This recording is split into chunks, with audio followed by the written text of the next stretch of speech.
You're listening to The White Rabbit, conversations on the art of presenting in a rather noisy world. Your hosts are Matt Krause and Alper Rosanes. Matt helps leaders of international companies speak, write, and present with confidence. Alper is a communications trainer and a startup investor with a diverse portfolio of companies in Barcelona. If you like this podcast, please share it with friends and colleagues. Now, on to Matt and Alper for today's conversation. Alper, today we have a guest on the podcast, Yalın Yüregil. Yalın is a friend of one of our previous guests, Berk Temiroğlu. So Yalın, welcome to the podcast. It's a pleasure to have you with us. Hello, thank you very much, guys, for having me.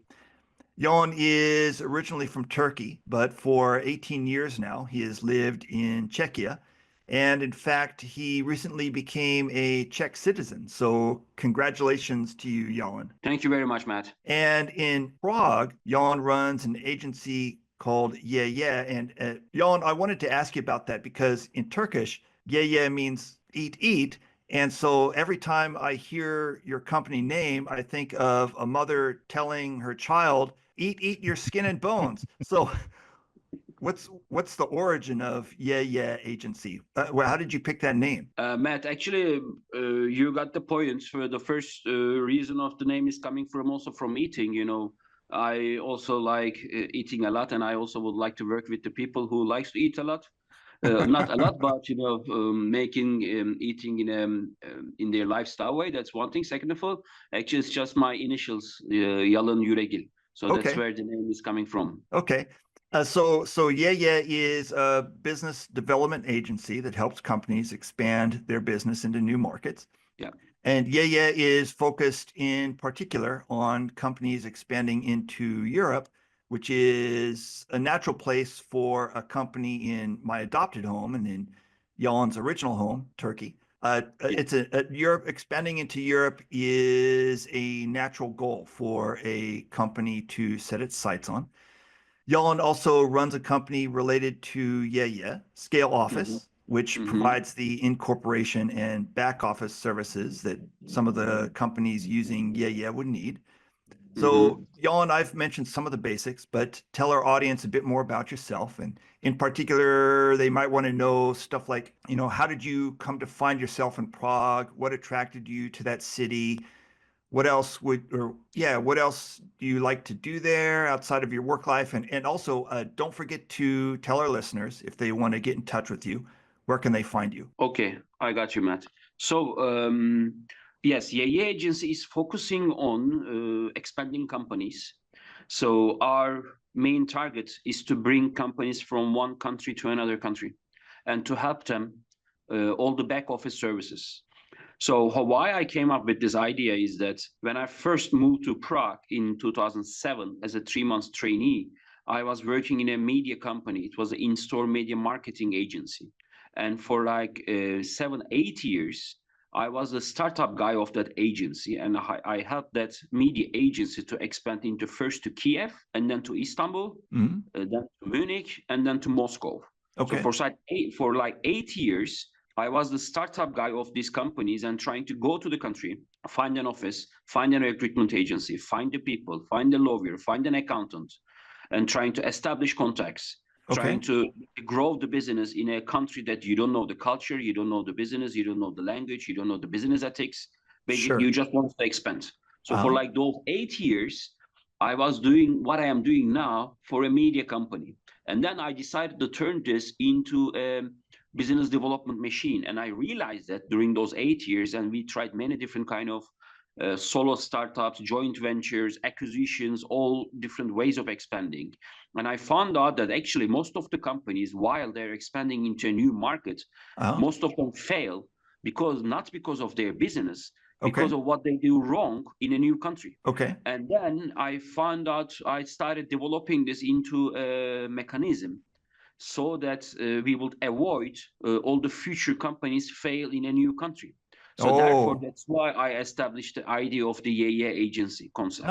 Nice. I mean, I didn't see this in anywhere else. So I didn't copy from any other company or from any other business model. So it developed naturally after 8 to 9 years. So I want to do this because I really liked going into a country and taking all this challenge and doing everything from scratch. And then you see after several years that, so what I did 5 years ago in Ukraine actually didn't work out at all. Or what I did in Munich actually was a beautiful idea. Basically growing a company is more like growing a kid. Yeah. So sometimes you do something good, sometimes you're doing something bad, but eventually you look at the scoreboard, how you end up with that one. So that's how I came to Prague. And how I started, how I continue staying here, and that's why I established the YAYA agency. So at the beginning, I was more focusing on between Czechia, Slovakia, and Turkey. Yeah. So then in 2012, 13, 14, 15, when the Turkish economy was booming, most of our clients were Czech and Slovaks who wants to expand to Turkey. And, it was more appealing there at the time. But after 2000, and that was the times that Turkish companies didn't want to expand into these small countries to Czechia and to Slovakia. After 2015 and 16, when the Turkish economy started having like different kind of challenges, so then these two small countries suddenly in the middle of Europe became more attractive for the Turkish companies to expand into them. And because then suddenly the Western countries like Germany, France, Netherlands, Belgium, UK, it became more difficult and expensive for a Turkish company to expand into those countries. And second of all, because of visa procedures, because of other procedures, it became more and more difficult for a Turkish company to have a presence in the Western Europe.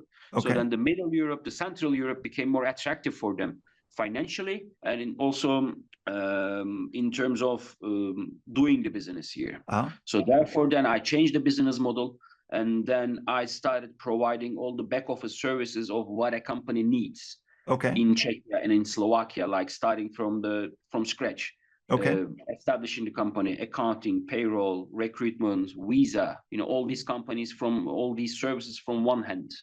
Because as I told you in my previous job, I saw that most of the companies are failing because of these kind of things. It takes a lot of time and energy in a country to talk with another accountant, to talk with another lawyer, to talk with another recruitment agency, to talk with another visa company.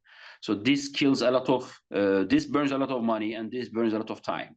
So that's why then how YAYA agency started at that time. It was mainly culture, people, and business between Czech, Slovakia, and Turkey. And then some years later, I decided to bring this to another international level and to provide the similar services in more countries.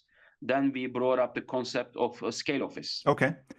And one other thing, so don't forget to tell our listeners, if they want to get in touch with you. So where can they find you? Yeah, from yayaagency.com.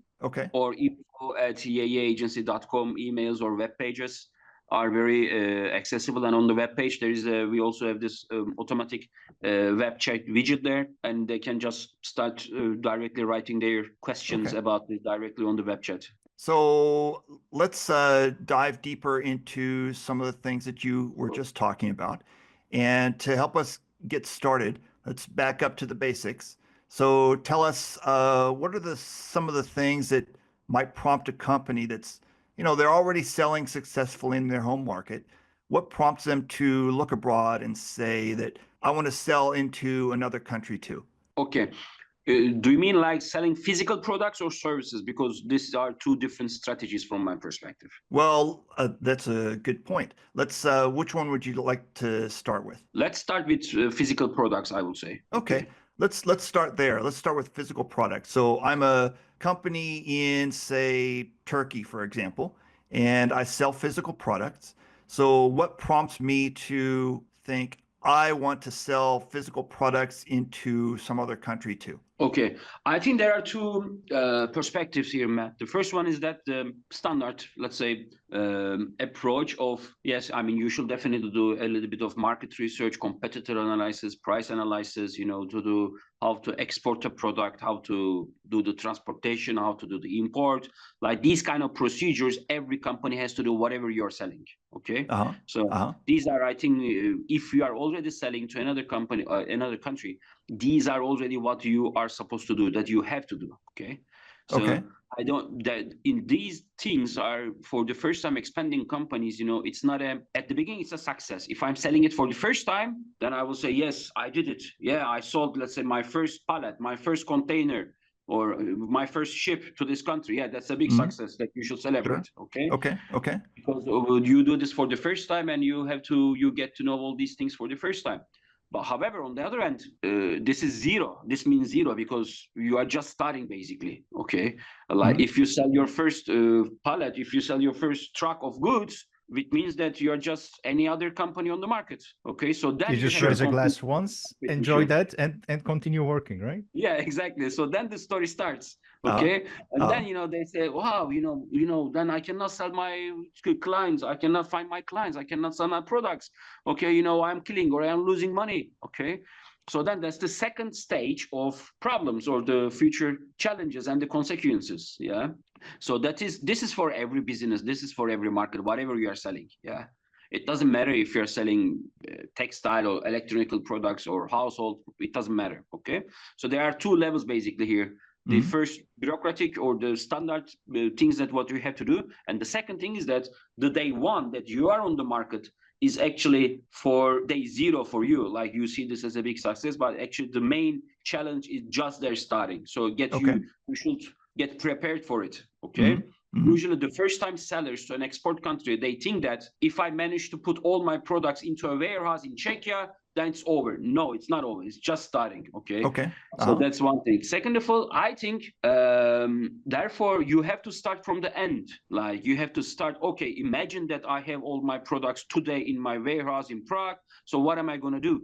Like usually most of the companies that I see that they fail, as I told you, they think that putting the products into warehouse is everything. No, actually it's not. So you have to start from the end. So then first you have to, reach to the clients, find the clients, send your tester to the clients, and etc. In order to do that, I think I will start from the mindset, Matt and Alper. Like I think the biggest challenge of the first time that you are selling a product is your mindset, because if you're coming to Europe, especially in a small market like Czechia, okay, in many Central and Eastern Europe countries, they are very conservative in trying new products, okay, in doing new products. So therefore, and usually you are coming from outside of EU, let's say from Turkey, Middle East, Asia, America, okay, and these are the countries which are big in terms of population, in terms of size. And the founders and the entrepreneurs have the mindset that I will sell millions of products. I don't want to sell, let's say, less than 5 containers. Okay, I don't want to sell minimum 1 container. Okay, but unfortunately, in these countries, there is no market like that. Yeah. You have to create that market in 1, 2, 3 years. Yeah. So first, you have to have the mindset and the minimum expectation that you will start selling your products with, let's say, with minimum, let's say, with 1 carton or with 1 pallet. So this thing is more bothering the entrepreneurs at the beginning. Then why am I doing this for 1 pallet? But here the market is not designed. It's very difficult to get into a client for the first time here. It takes you ages to have a telephone call, to have a physical meeting, try to sell the first product, try to send the first, let's say, tester samples of your products. It takes ages, but once they trust you, once they like your product, once you pass all your, let's say, qualification procedures, once they started buying you, then they want to continue buying from you, and they don't want to change to another supplier for a few euros. So let's back up. I have a question for you. You mentioned that once you sell your first pallet, it's like, welcome to the beginning. That's the beginning of the story. That's square zero, or square one. Congratulations, you have just sold a pallet. You're not special, basically. If you have sold it, you are just any other company. You're just any other company. So I mean, if you have sold it, it's much better than just, like you mentioned, putting it in the warehouse. But so moving from the company that has sold 1 pallet to moving to the company that does regular business in that new country. What are some of the steps that people need to look out for in order to bridge that gap or make that transition? You mean like starting from selling 1 pallet to have like a continuous success? How do I go about that? Again, first you have to see that that's a long marathon. So that's where it starts. Second of all, I think in that point you you already scored. Yeah, you already managed to sell your first pallet. From that Okay. perspective, you should focus on not to have goals. Uh-huh. Not to have goals in your goal. Okay, at that point you need to be more in the defensive mode. That's so.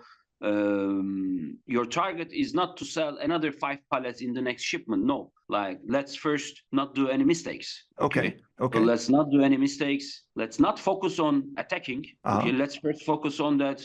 We are just securing where we are, because this is how the Central European business mindset is usually working. Mhm. If you come to a level, first you have to ensure that you will stay in that level for some time. Okay. That's the I think the biggest difference there.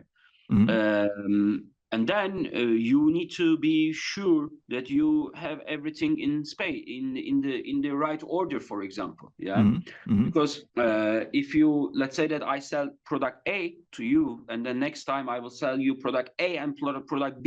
Yeah. Okay.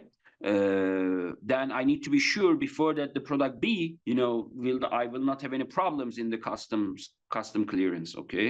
So that the product B will be delivered securely, and they will not happen on the way. It will not be broken.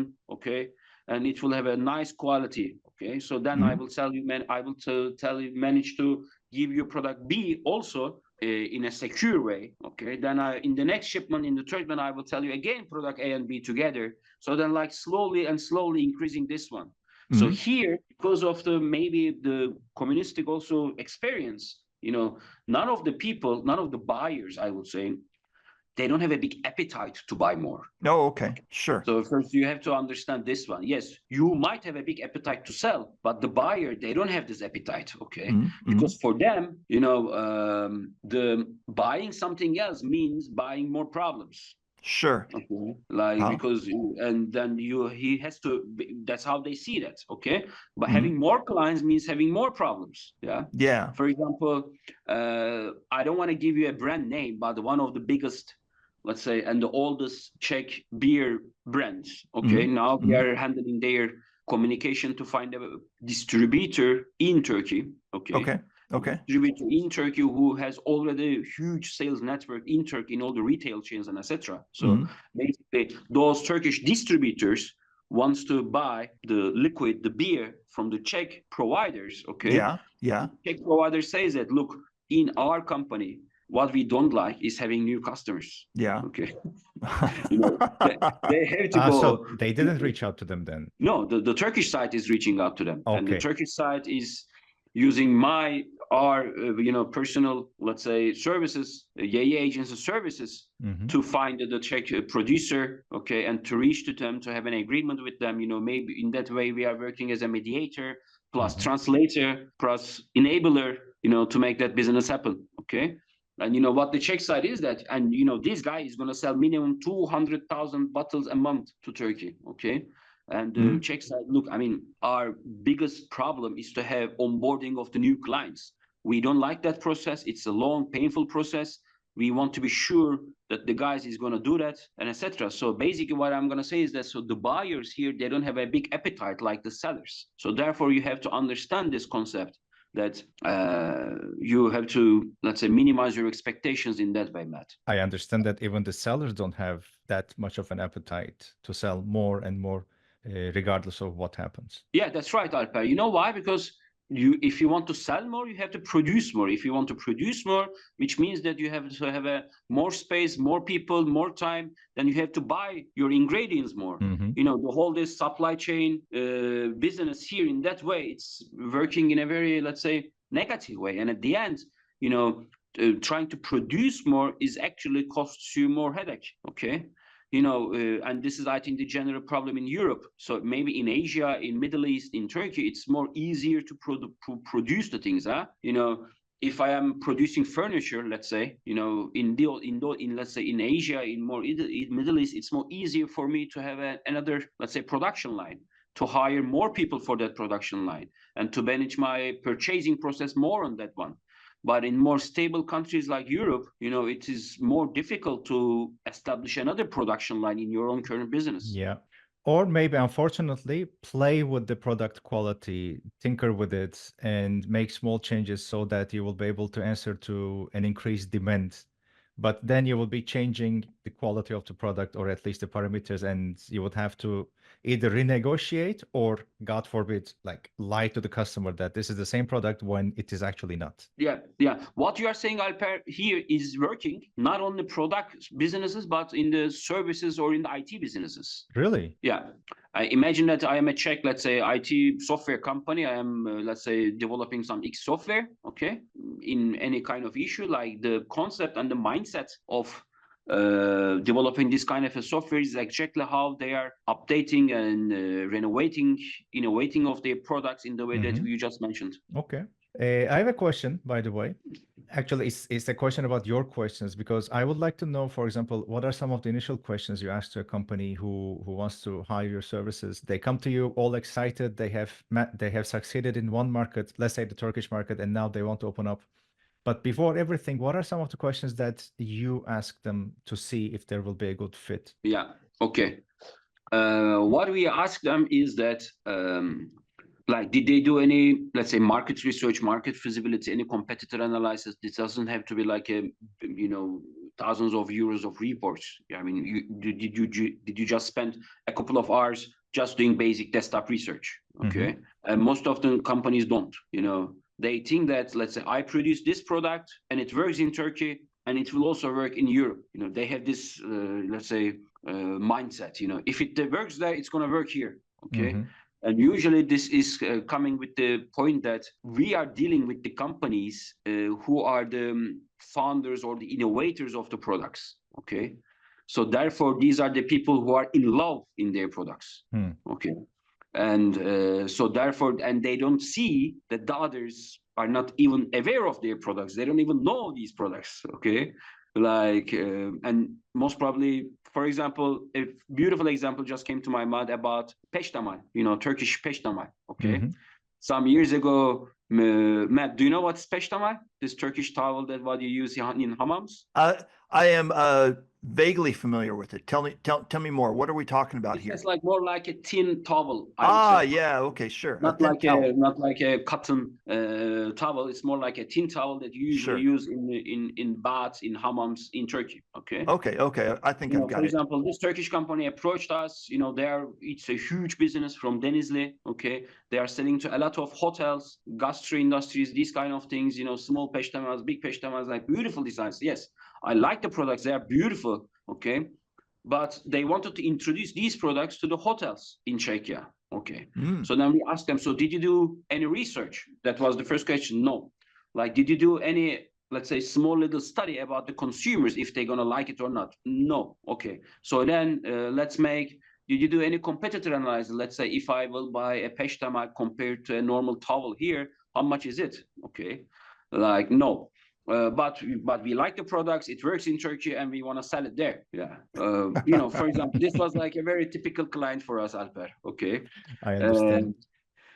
And then afterwards, then of course the let's say more technical question comes. Let's say, okay, so then what is your HS code? How are you going to import this product? If you're going to pay any tax or not? How do you need any special transportation or not? All these kind of things. Okay.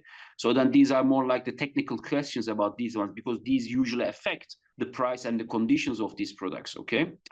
And then the other thing is that if there are any other custom tariffs, like special permits that you need, special license that you need. For example, we also had a big client. They are selling nanotechnology automotive car care products. Okay, they are this size, very small size. Let's say only 200 milliliters. Okay, it's more like a small little perfume. Okay, but it's a flammable product. And you need a special permit to import this product, okay? And you need a special transportation to the transportation of this product, because it's flammable, okay? Yeah. You need a different custom import procedure to make all these kind of things. And usually when these companies are selling for the first time to EU, because of the custom thing, so you have to go through all these process. And at the first time, these are very critical things that you spend most of your time and energy in these kind of things. So these are the second level of the questions that we ask. The third questions is usually about the buyers. Who are the potential buyers? Did you have any contact with them? Do you think that they will buy your product? Why they should buy your product? All these kind of things. So these are usually we ask these kind of questions. Coming back to this peştemal example, after trying a couple of times, sending samples, meeting with the hotels, meeting with the buyers, and all these kind of things. You know, they were not successful. Why? Because the customer experience was very, let's say, not successful with Peştemal, because they didn't like it, because, you know, they got used to having a big, you know, cotton towel, Heavy, thick which makes towel, you feel probably. like that Yeah. if you get into a shower or if you got into some sauna, okay, you know, they got used to feeling this big towel on themselves, and they feel like that the Peştemal is not really working for them. Oh, they don't know what they're missing. It's like the best of two worlds, as in it's light, it's very comfortable, and it's gives you some privacy, so you don't have to show off your genitals around other people. So I think in that regard, it will be a wonderful product. Alper, in presentation trainer speak, this totally reminds me of different audiences. Basically, it's different strokes for different folks. Yeah. Because something might work really, really well for one audience, and it totally goes over like a lead balloon with another audience. And people are like, you know, with the first audience, it goes over so well, and they're thinking, oh, everybody's going to love me. But no, that's not how it happens at all. Yeah. Yalın, tell us, let's switch gears a little bit to building trust. So let's say, for example, I'm a Turkish company and I am selling into Europe for the first time, or I haven't even sold into Europe for the first time. I've got a pallet in one of your warehouses, and the pallet is just sitting there unsold. I haven't even made my first sale into the EU. And so what do you see some of the companies that you work with? What do they do for going about building trust with some of these companies? Okay. First of all, here is a Turkish company trying to enter into EU. If the EU side is already working with a Turkish company, then you start with -1, I would say. Because most probably, why? Because if that means that EU company might have been already doing some business with the Turkish companies, and they usually might have some, you know, negative experiences about this trust issue. Okay, so therefore, they already start from, in order to build the trust, unfortunately, the Turkish companies have to start from -1 because of the buyers' previous negative experiences with the Turkish suppliers. Would you say it would be a common perception in the continent? I wouldn't say common, Alper, but let's say it's more like 50-50. You know, maybe there are also many EU companies that they are very satisfied with the Turkish suppliers. But you know, they really like them. They really, you know, show respect to them. But the other 50 usually are the ones which have some problems with the Turkish suppliers. Yeah. I mean, this is like, you know, as you know, this like in the trade business, it also depends on your personal character, personal discipline, and personal business ethics, that if you are really doing what you are saying to your client. And for example, let me give you an example. Some years ago, we had a client, Turkish client. They are saying this small little yarn, iplik, to the textile companies here. Okay.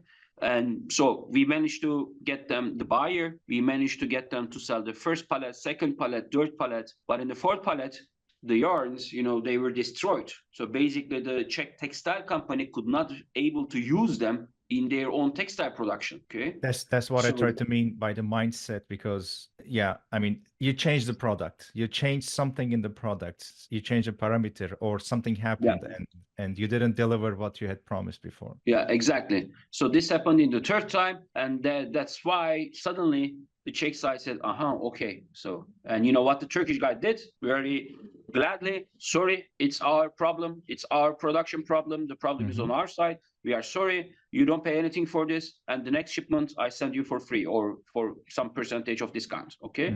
You know, you have to give these kind of sacrifices at the beginning because of your own, let's say, issues, because of your own problems for the buyers. And, you know, these kind of negative things is building up the trust, Matt. So come back to your question, actually building trust is depending on how you behave when there's a negative situation. I mean, if that company will do in the way that, sorry, I mean, I did my best, I took my money, it's your problem, then of course, then this will not be building any trust. Okay. So, one of we had a guest on here recently who one of the ways that they hoped to go about building trust, and in the end, it sounds like it did not work for them, was that in their home country, they did a bunch of projects for local subsidiaries of international firms. And then, and their theory or their thought was that if we do work with the subsidiaries and the work goes well, then once we go to the other market, the company is going to love us. They're going to be familiar with us and they're going to buy from us, and the trust problem will be solved. And that approach did not work for them. What's your comment on that? And do you see a lot of companies taking a similar strategy or having similar hopes? Yeah, they do. Like it's especially, and actually, it's also more like playing lottery in this Mhm. case.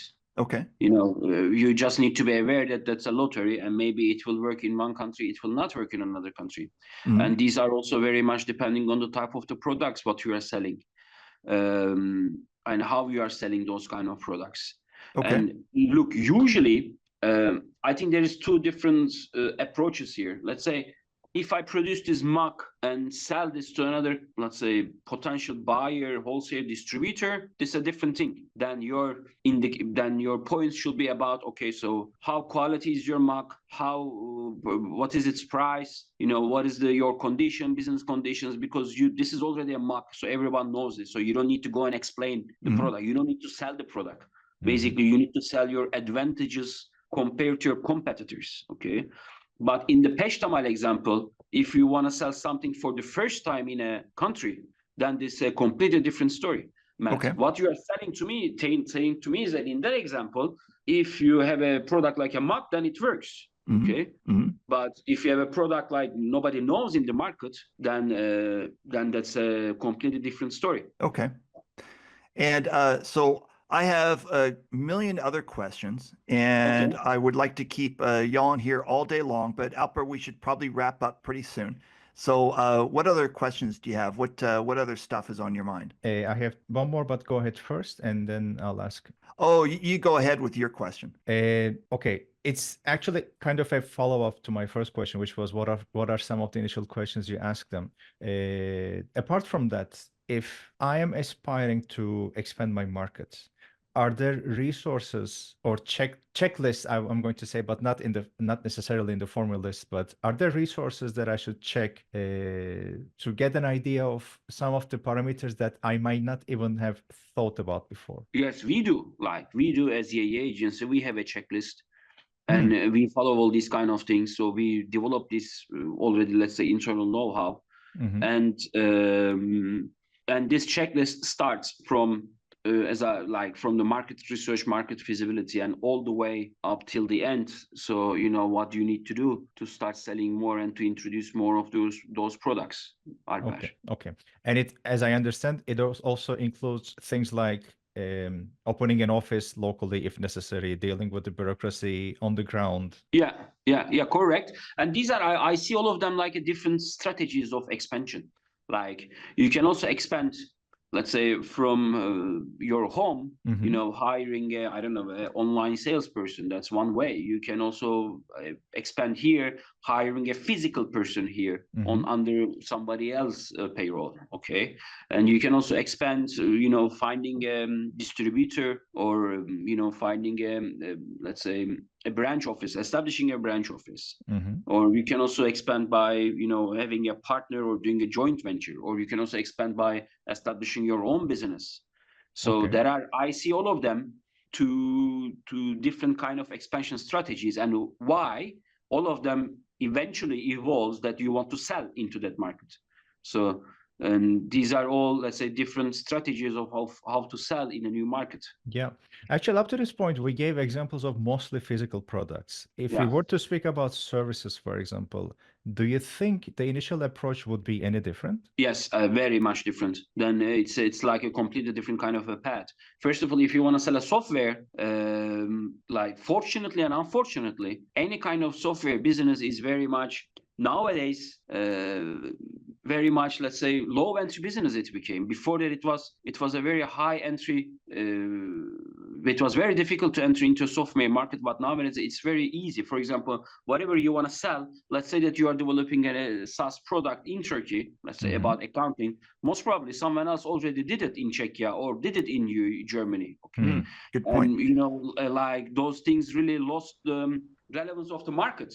Okay, so therefore, in the software business nowadays, I see it's in a very much a difficult way. And other than, you know, nobody now wants to pay. Imagine that you have a SaaS software and you want to do the same in Czechia. Imagine that you will have to do all the localization of the product. Yeah. You will have to hire the Czech software developers. You will have to pay them. And as a software company, you know, developing a product is the most painful and the expensive side of the business. So therefore, I think from software companies should be doing from day one that they are global. Like, I think this was the old strategy that, okay, I have this product in, let's say, English language. I am very active in the British market. I am doing this and that. Then I have to do the expand. If you want to expand to Germany or to Turkey, now the customization and the localization and the future modification of the product in a new market costs more than the first initial product. Okay. So therefore, if you're a software company, then your mindset should be from day one, you are global. Then you have to plan everything according to that. For example, here, one of our clients is Trendyol from Turkey, expanding into Czechia, okay? And their mindset is from day one, they are global. Now they can easily handle expansion of Trendyol in 3 markets at the same time. Now they are doing Czechia, Slovakia, and Romania at the same time, because they had the mindset from day one that they are global and that what they want to do. I think if you're a software company, you should have this mindset from day one. That's a very good point. Alper, we're going to have to wrap things up here pretty soon, but I've got, let's say, for example, I'm looking at my list of questions that I have for Yalın, and I've got about 10 questions or 10 topics, not 10 questions, but 10 topics, and I've barely gotten like to point number 3. So I've got a bunch of stuff. So maybe if you're cool with it and if Yalın is game with it too, then maybe I would love to have Yalın back for another episode. What do you think about that? I would love that. I mean that. Yeah. All right. Well, thank you very much for joining us today, Yalın. It was a great pleasure to have you with us, and we look forward to having you back again. Thank you very much for having me, guys. Thank you. All right. Talk to you later. Thank you for listening to The White Rabbit with Matt Krause and Alper Rosanes. You can subscribe to the podcast on Spotify, iTunes, or through your favorite feed.